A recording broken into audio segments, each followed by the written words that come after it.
विपक्ष समझना नहीं चाहती है, और जब कोई समझना नहीं चाहे तो ये तो थेथरोलॉजी हो गया।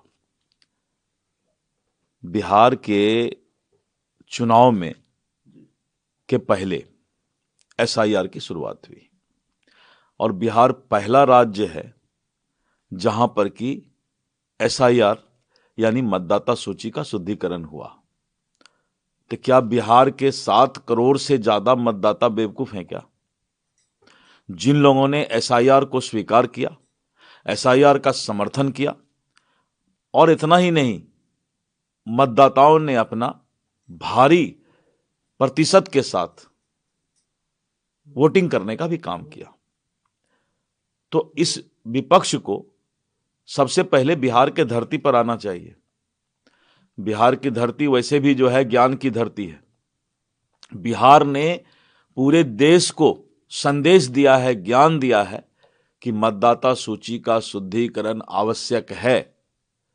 तो जब 7 करोड़ से ज्यादा मतदाता ने पहला जहां से एसआईआर शुरू हुआ और उसके पक्ष में और बाद में मतदान करने का काम किया, तो ये विपक्ष थेथरोलॉजी कर रहे हैं। जबरदस्ती राजनीति करना कोई काम नहीं है विपक्ष के पास। देश की जनता समझ रही है, और देश की जनता इसीलिए इनको जो है नकारने का काम कर रही है।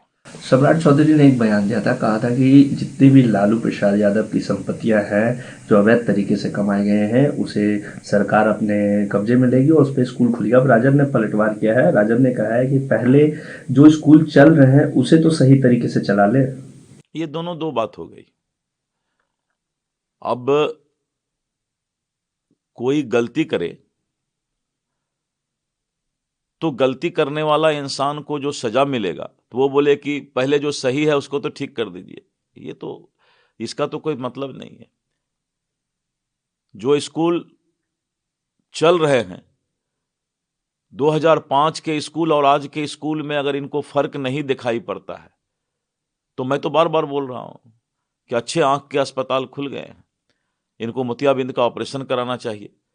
कि 2005 के बाद का जो बदला हुआ बिहार है, रफ्तार पकड़ चुका है विकास, ये इनको समझ में आएगा ही नहीं, इसलिए जनता इनको नकार दी है। सर, शराब तस्करों का फिर से आपराधिक घटनाएं को सामने अंजाम दिया। उन्होंने एक बीएमपी के जवान को स्कॉर्पियो चढ़ा दिया गया। अब राष्ट्रीय जनता दल ने इस पर ट्वीट किया और कहा है कि अपराधी इतने बेलगाम हो गए हैं कि बिहार में अपराधियों को रोका नहीं जा रहा है। गृह विभाग भाजपा के पास है, लेकिन फिर भी अपराधी अपने अपराध को अंजाम दे रहे हैं।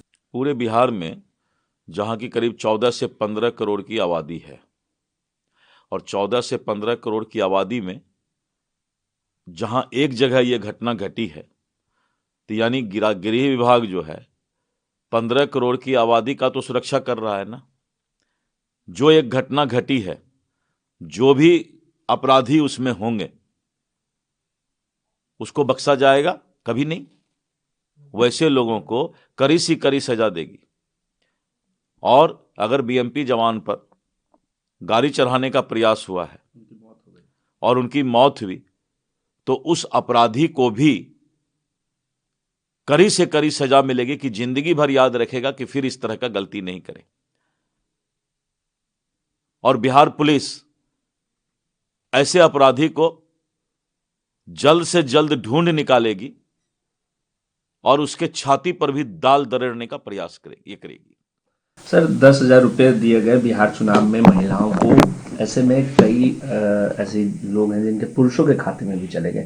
राष्ट्रीय जनता दल ने एक लेटर भी साझा किया। देखिए, ऐसा है, 1.5 करोड़ से ज्यादा लोगों को महिलाओं के खाते में 10,000 रुपये जा चुका है।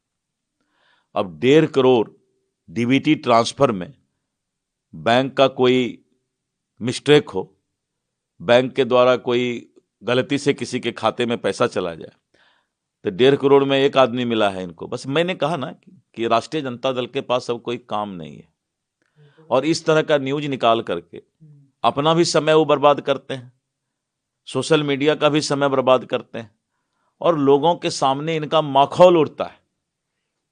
1.5 करोड़ लोगों को, उससे ज्यादा लोगों को ट्रांसफर हो चुका है, और बैंक के द्वारा एक आध मिस्टेक हो सकता है, वो मिस्टेक तुरंत चेक किया जाएगा। ये कौन सी बड़ी बात हो गई?